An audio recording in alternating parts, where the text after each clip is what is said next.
Hi అండి, నేను మీ Shilpa Vinay. Welcome to Vincy kitchen. ఈరోజైతే మనం ఇన్స్టెంట్గా చేసుకునే 2 రకాల టేస్టీ సాంబార్ రెసిపీస్ని చూద్దాము. కందిపప్పు లేకుండా చేసుకునే సాంబార్, అలాగే అసలు ఎలాంటి పప్పులు లేకుండా చేసుకునే సాంబార్. ఈ 2 రకాల సాంబార్ రెసిపీస్ని ఇప్పుడైతే మనం చూద్దాము.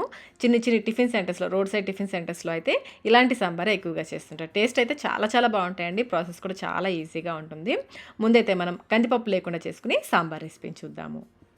ముందుగా ప్యాన్లో 2 టేబుల్ స్పూన్ల నూనె వేసుకుని, నూనె కాగిన తర్వాత 1/2 టీ స్పూన్ ఆవాలు, 1/2 టీ స్పూన్ జీలకర్ర, కొన్ని మెంతులు వేసుకొని ఈ పోపుని వేయించుకోవాలి.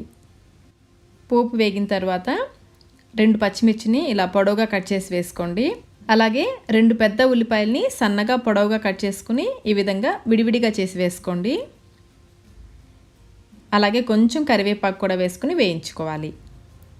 ఉల్లిపాయలు మరీ ఎర్రగా వేగాల్సిన అవసరం లేదండి. కొంచెం ట్రాన్స్పరెంట్గా అయ్యేంత వరకు వేయించుకుంటే సరిపోతుంది. ఒకసారి కలుపుకొని కొంచెం ఇంగువ, అలాగే కొంచెం సాల్ట్ కూడా వేసామంటే ఉల్లిపాయలు త్వరగా మగ్గుతాయి. ఒకసారి కలిపేసుకొని లో ఫ్లేమ్లో ఇవి కొంచెం ట్రాన్స్పరెంట్గా అయ్యేంత వరకు వేయించుకోవాలి.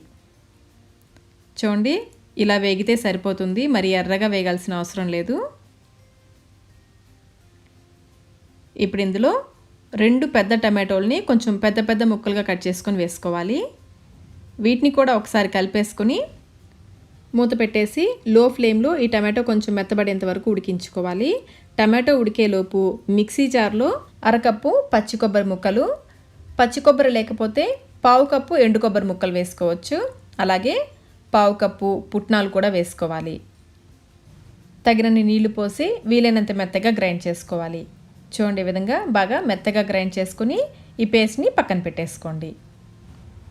ఈలోపు టమాటో కూడా చక్కగా ఉడికిపోయి ఉంటుంది. చూడండి, ఈ విధంగా సాఫ్ట్గా అవ్వాలి. ఇలా సాఫ్ట్గా అయ్యేంత వరకు ఉడికించుకోవాలి.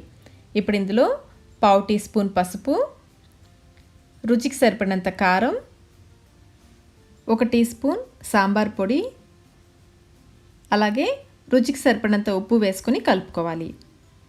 మీ దగ్గర సాంబార్ పొడి అందుబాటులో లేకపోతే 1 టీ స్పూన్ ధనియాల పొడి వేసుకోవచ్చండి. టేస్ట్లో కొంచెం డిఫరెన్స్ ఉంటుంది. ధనియాల పొడి వేసినా కానీ బాగుంటుంది. సాంబార్ పొడి అయితే టేస్ట్ ఇంకా బాగుంటుంది. ఇలా బాగా కలిపేసుకుని మనం గ్రైండ్ చేసి పెట్టుకున్న పుట్నాలు, కొబ్బరి పేస్ట్ని వేసేసుకోవాలి. ఇదంతా ఒకసారి బాగా కలిసేలాగా కలుపుకోవాలి.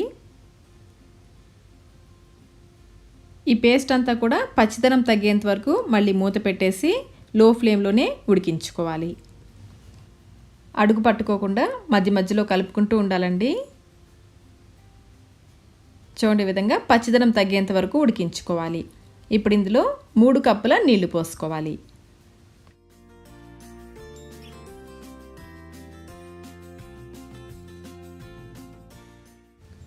నీళ్లు పోసిన తర్వాత ఉండలేమి లేకుండా బాగా కలుపుకోవాలి. చూడ్డానికి బాగా పల్చగా రసంలాగా ఉంటుందండి. ఉడికాక చిక్కబడుతుంది.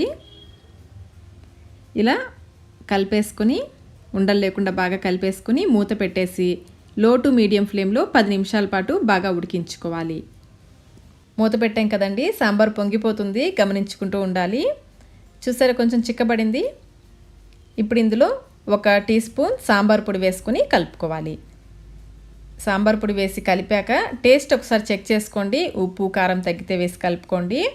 చివరిగా సన్నగా తరిగిన కొత్తిమీర, అలాగే 1 టేబుల్ స్పూన్ నిమ్మరసం. ఇది వచ్చేసి 1 కాయ నిమ్మరసం.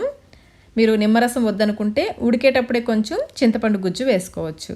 ఒకసారి బాగా కలిపేసుకుని స్టవ్ ఆఫ్ చేసేసుకోండి. కన్సిస్టెన్సీ చూడండి, ఈ విధంగా ఉంటే ఆరాక మరి కొంచెం చిక్కబడుతుంది. అంతేనండి, ఇన్స్టెంట్ సాంబార్ రెడీ అయిపోయింది.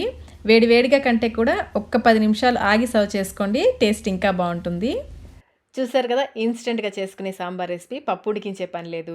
మార్నింగ్ టిఫిన్స్లోకి హడావిడి లేకుండా ఫాస్ట్గా సాంబార్ చేసుకోవాలనుకుంటే ఈ రెసిపీని అయితే తప్పకుండా ట్రై చేయండి. చాలా బాగుంటుంది. ఇప్పుడైతే మనం ఎలాంటి పప్పులు లేకుండా చేసుకునే సాంబార్ రెసిపీని చూద్దాము. దీనికోసం ముందుగా కుక్కర్లో 2 మీడియం సైజ్ ఉల్లిపాయలని సన్నగా పొడవుగా కట్ చేసుకొని వేసుకోవాలి. అలాగే 3 లేదా 4 పచ్చిమిర్చి కూడా వేసుకోవాలి. 4 మీడియం సైజ్ టమాటోల్ని కొంచెం పెద్ద ముక్కలుగా కట్ చేసి వేసుకుంటే సరిపోతుంది. 10 వెల్లుల్లి రెబ్బల్ని ఒలుచుకొని వేసుకోండి. అలాగే 1 టీ స్పూన్ ధనియాల పొడి, 1/2 టీ స్పూన్ కారం, 1/4 టీ స్పూన్ పసుపు, రుచికి సరిపడినంత ఉప్పు. ముందైతే కొంచెం వేసుకోండి, కావాలంటే చివరిలో అయినా వేసుకోవచ్చు. అలాగే 1 కప్పు వరకు నీళ్లు పోసుకోవాలి. ఇప్పుడు కుక్కర్కి మూత పెట్టేసుకొని మీడియం ఫ్లేమ్లో 3 విజిల్స్ వచ్చేంత వరకు ఉడికించుకోవాలి. కుక్కర్లో ప్రెషర్ అంతా పోయాక మూత ఓపెన్ చేసుకోవాలి. టమాటో చూడండి చక్కగా ఉడికిపోయింది కదా. ఇప్పుడు ఈ ఎక్సెస్ వాటర్ని మరొక గిన్నెలోకి ఫిల్టర్ చేసుకోవాలి.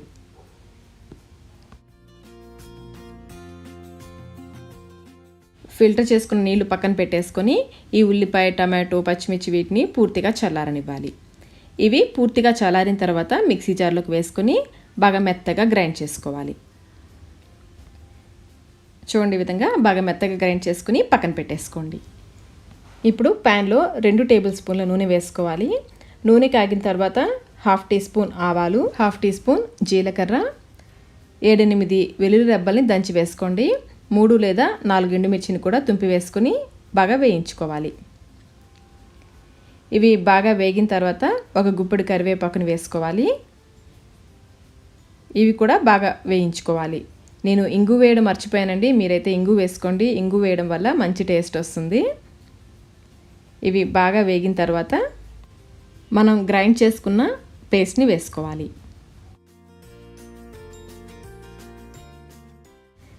అలాగే ఉడికించినప్పుడు మిగిలిన నీళ్ళని పక్కన పెట్టుకున్నాం కదా, ఆ నీళ్లు పోసేసుకోవాలి. ఇంకా నేను కొన్ని నీళ్ళని మిక్సీ జార్లో వేసి తొలిపిందులో పోస్తున్నాను. అంతా ఒకసారి బాగా కలిసేలాగా కలుపుకోవాలి. మీరు అవసరం అనుకుంటే మరి కొంచెం నీళ్లు పోసుకోండి. కొంచెం పల్చగా ఉంటేనే బాగుంటుంది.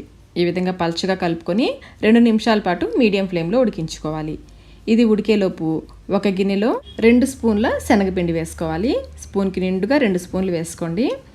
అలాగే సరిపడా నీళ్లు పోసి ఉండలేమి లేకుండా కలుపుకోవాలి. నీళ్ళు ఎక్కువ పోయొద్దండి, కొంచెం నీళ్ళు పోసుకొని కలుపుకోండి. కావాలంటే మరి కొంచెం తర్వాత పోసుకోవచ్చు. ఈ విధంగా ఉండలేమి లేకుండా కొంచెం పల్చగా కలుపుకోవాలి. ఇప్పుడు ఈ శనగపిండి మిశ్రమాన్ని ఇందులోకి పోసేసుకోవాలి. ఇది పోసేటప్పుడు ఫ్లేమ్ లోలో ఉంచుకోండి. ఈ శనగపిండి మిశ్రమం ఇందులో వేయగానే కలుపుకోవాలి, లేదంటే ఉండలు కట్టేస్తుంది. చూడండి చిక్కగా అయింది కదా. కన్సిస్టెన్సీ ఇలా ఉంటే సరిపోతుంది. మీకు బాగా చిక్కగా అనిపిస్తే మరి కొంచెం నీళ్ళు పోసుకోండి. అలాగే ఒకసారి టేస్ట్ చెక్ చేసుకొని మీకు ఉప్పు కానీ, కారం కానీ, ధనియాల పొడి కానీ ఏదైనా కావాలంటే వేసి కలుపుకోవచ్చు. నేనైతే కొంచెం సాల్ట్ వేస్తున్నాను. సాల్ట్ వేసేసి మళ్ళీ ఒకసారి బాగా కలుపుకోవాలి. ఇందులో మనం శనగపిండి వేసాం కదా, ఆ శనగపిండి పచ్చితనం తగ్గేంత వరకు మీడియం ఫ్లేమ్లో బాగా ఉడికించుకోవాలి. చివరిగా ఇందులో 1 టేబుల్ స్పూన్ నెయ్యి కూడా వేసుకొని కలుపుకోవాలి. ఇంకా మీరు సన్నగా తరిగిన కొత్తిమీర అయినా వేసుకోవచ్చు. నెయ్యి వేసాక ఒకసారి బాగా కలుపుకొని స్టవ్ ఆఫ్ చేసేసుకోండి. కన్సిస్టెన్సీ చూడండి ఈ విధంగా ఉండాలి. మరి చిక్కగా ఉడికించేసారంటే ఆరిన తర్వాత మరి కొంచెం చిక్కగా అయిపోతుంది. ఈ విధంగా ఉడికించుకొని స్టవ్ ఆఫ్ చేసేసుకోండి. అంతేనండి, టమాటో సాంబార్ రెడీ అయిపోయింది. మనమైతే అంత ఎక్కువగా చేసుకోం, కానీ ఈ సాంబార్, ఇన్స్టెంట్ సాంబార్ తమిళనాడులో చాలా ఫేమస్, చాలా టేస్టీగా ఉంటుందండి. ఇడ్లీ, దోశ, హాట్ పొంగల్లో కూడా చాలా బాగుంటుంది. ఈ సాంబార్ ప్రాసెస్ కూడా చాలా సింపుల్గా ఉంది కదండి. మరి ఇంకెందుకు ఆలస్యం, మీరు కూడా ఒకసారి తప్పకుండా ట్రై చేయండి. ట్రై చేసి మీకు టేస్ట్ ఎలా అనిపించిందో మాకు కమెంట్ రూపంలో తెలియచేయండి. ఈ వీడియో మీకు నచ్చినట్లయితే లైక్ చేయండి, మీ ఫ్రెండ్స్కి, ఫ్యామిలీ మెంబర్స్కి షేర్ చేయండి. Thank you.